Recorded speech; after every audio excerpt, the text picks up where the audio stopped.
ब्रह्मा कुमारी संस्था बताती थी तो मैं भगवान को ढूंढने के लिए वहां गई।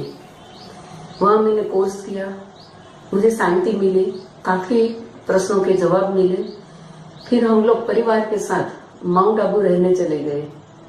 वहां मेरा जीवन ज्ञानमय और सेवामय चल रहा था।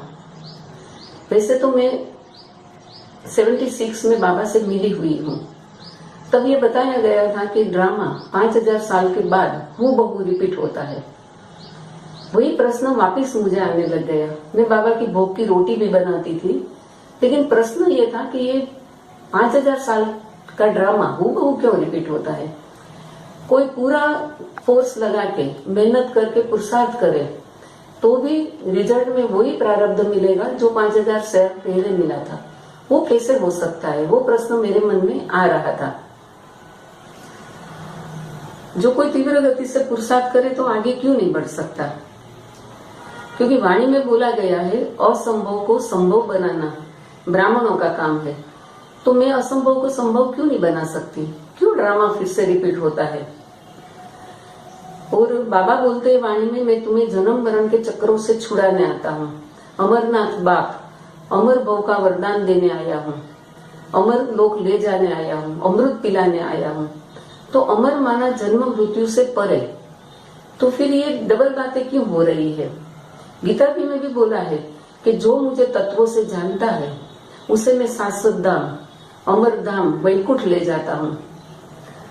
गुजराती में एक प्रार्थना है, उंडा अंधारे थी प्रभु परम तेजे तू ले जा। तो ये परम तेज क्या है, परम तत्व क्या है, वो मुझे प्रश्न आता था। वही दुनिया में मुझे जाना है। हमें बोला गया है घर तुम्हारा है परम धाम, अब घर जाना है।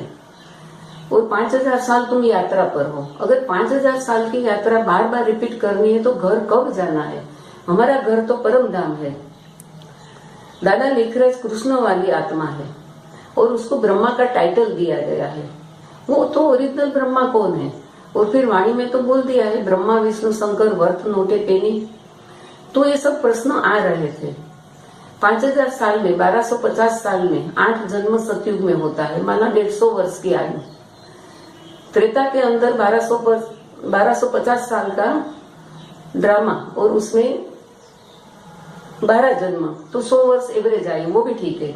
द्वापर में 1250 में 21 जन्म और 60 साल एवरेज आयु। लेकिन कलयुग में 1250 साल एक संगम का और 42 जन्म, तो एवरेज आयु हुई 30 साल। तो 30 साल में तो कोई इतने लोग मरते नहीं है। हमारे घर में हमारे दादा दादी भी आज 70-80 साल में जिंदा है। पहले तो लोग 100-200 साल भी जी लेते थे। फिर प्रश्न आता था ये क्या है। डायनासोर का हड्डियां भी करोड़ों साल पुरानी मिल रही है, वो साइंस प्रूफ करता है। तो डायनासोर कब हुए, क्या सतयुग में हुए, त्रेता में हुए, द्वापर में हुए, कलयुग में। आज तो कहीं डायनासोर का अस्तित्व है नहीं। तो ये क्या है। फिर एक बार मैं शंकर पार्टी में गई। थोड़े दिनों में ही मैंने सारा उसका कोर्स किया। वहां मुझे थोड़ा अच्छा लगा, थोड़ा प्रश्नों के जवाब मिले। फिर उन्होंने मुझे बताया है आप अहमदाबाद दशरथ पटेल के पास जाओ। तो फिर मैं दशरथ पटेल, माना हम इसको बापूजी बोलते हैं, बापूजी के पास आई। मैं बापूजी के पास आई तो बापूजी ने बताया 96 में मैंने खुली आंखों से अनंत कोटि ब्रह्मांड, मल्टीवर्स, यूनिवर्स, गैलेक्सी सब देखी है। तो शुरू में बापूजी ने हमें एक ब्रह्मांड का ज्ञान दिया। एक ब्रह्मांड का मालिक है शिव। शिव को परमात्मा कहेंगे, वो परम पिता नहीं है। वाणी में बोला गया है परम पिता परमात्मा याद है। तो परमात्मा है एक ब्रह्मांड का हद का बाप और ब्रह्मा है हद का दादा, माना बाप दादा। तो बेहद का कौन। हद और बेहद के बीच का डिफरेंस बापूजी ने हमें समझाया। तो एक ब्रह्मांड क्यों बना, कैसे बना, काली और महाकाली में क्या फर्क है, शिव और महाशिव में क्या फर्क है, वो बापूजी ने सारा बताया। आज साइंस भी अनंत सोलर सिस्टम बता रहा है। तो हर सोलर सिस्टम में हमारे जैसा जीवन है।